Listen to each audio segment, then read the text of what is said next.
Берлин қаласында жыл сайын дзюдо жарысына өтетін European Judo Cup халықаралық турнирі өз мәресіне жетті. Аталған додада бақ сынау үшін әлемнің 37 елінен 600-ден астам балуандар жиналды. Айтарлықтай жақсы нәтиже көрсеткен отандық дзюдошылар 4 қола мен 1 күміс жүлдені қанжығаларына байлады. Екінші орында 73 келіге дейінгі салмақ дәрежесінде өнер көрсеткен Мәди Амангелдин иеленсе, Айболат Ыстыбай, Ақылбек Ерден, Қуан Барыс қола жүлдегерлер атанды. Ал қыздар арасында 3-ші орынның тұғырына Аида Карчаева көтерілді.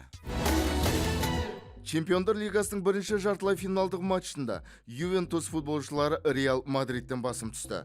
Туриндіктердің алаңында өткен кездесу 2-1 есебімен Массимилиано Аллегри командасының пайдасына шешілді. Алғашқы допты өз ойнаған бұрынғы клубының қақпасына матчтың 8-ші минутында испандық шабуылшы Альваро Мората салды.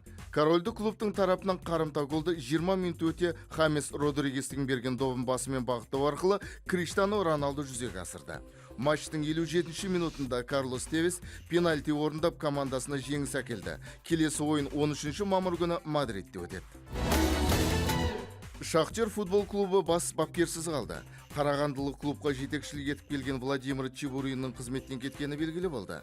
Қазіргі таңда Қазақстан премьер-лигасында 10 ойынның қорытындысы бойынша небәрі 5 ұпай жинаған команда турнир кестесінде соңғы 12-ші орынды иеленіп отыр.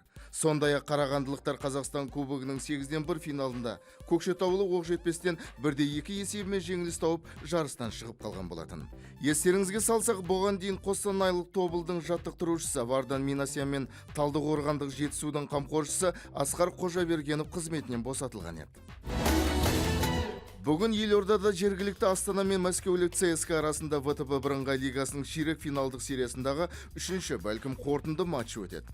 Қазіргі таңда жартылай финалға жолдама беретін тартыста ресейлік клуб айқын басымдылыққа ие болып отыр. Бұған дейінгі 2 кездесуде ЦСКА командасының жеңісімен аяқталған еді. Ұлттық баскетбол қауымдастығының плей-офф кезеңі аясында 2-ші жартылай финалдық ойындар өтті. Атланта Хоукс Филлипс аренасының алаңында Вашингтон Уизардспен кездесіп 106-90 есебімен жеңіске жетті. Осылайша жалпы есеп 1-1 болып теңестірілді. Мемфис Гризлис ойыншылары Golden State Warriorsке қарсы өткізген 2-ші ойында жеңімпаз атанды. Соңғы 90-да ғана есе жіберген Гризлис баскетболшылары матчты 97-90 есебімен өз пайдаларына шешті. Сериядағы нәтиже 1-1. Ағымдағы жылдың 30-шы мамыр мен 5-ші маусым аралығында Қазақстанда тұңғыш рет халықаралық автомобиль федерациясының барлық стандарттарына сай келетін Ралли Қазақстан 2015 ралли жорығынан ірі масштабтағы жарыс өтеді. Жорық трассасы Маңғыстау облысы Каспий теңіздің жағасы мен үстірт салынған каньондарын басады. Жарысқа Қазақстанның ең үздік экипаждарымен қатар ралли жорығынан әлемдік турнирлардың жұлдыздары қатысатын болады. Сондай-ақ Дакардың бірнеше мәрте жеңімпазы, атақты шөл түлкісі Шан-Луи Шлессер келеді деп күтілуде.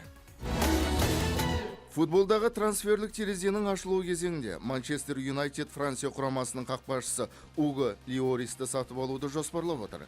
Бұл жөнінде француздың экип басылымы хабарлады. Ендігі 28 жасар футболшының агенттерімен кездесіп үлгерген МЮ жағы спортшы үшін $37 миллион ұсынғылары келеді. Кей ақпарат бойынша француз Тоттенхемдағы өз командаластарына жазда бұл ұжымнан кеткісі келетінін айтқан. Естеріңізге салсақ, Тоттенхем құрамында 2012 жылдан бері ойнап келген Уго Льорис Франция құрамасы қатарында 65 матч өткізсе, биылғы маусымда Премьер-лига аясында 32 ойын бойы бұл клубтың қақпасын қорғап келген.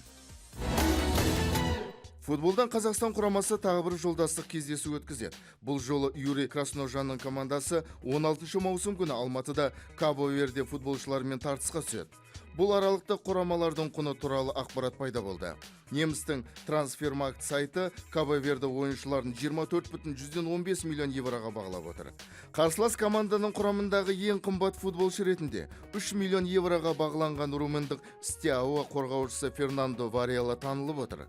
Бұл тізімде екінші орынға бағалау құндары 2,15 миллион евроны құрайтын аталған команданың 3 бірдей спортшысы жайғасқан. Олар Лиссабондық Спортингтің жартылай қорғаушысы Элдан Рамуш, француздық Реймс ойыншысы Адаера Фортес пен Лиль шабуылшысы Райан Мендеш. Ал Қазақстан құрамасының трансферлік құны 9,11 миллион евроға, яғни 3 есе арзанға бағаланып отыр.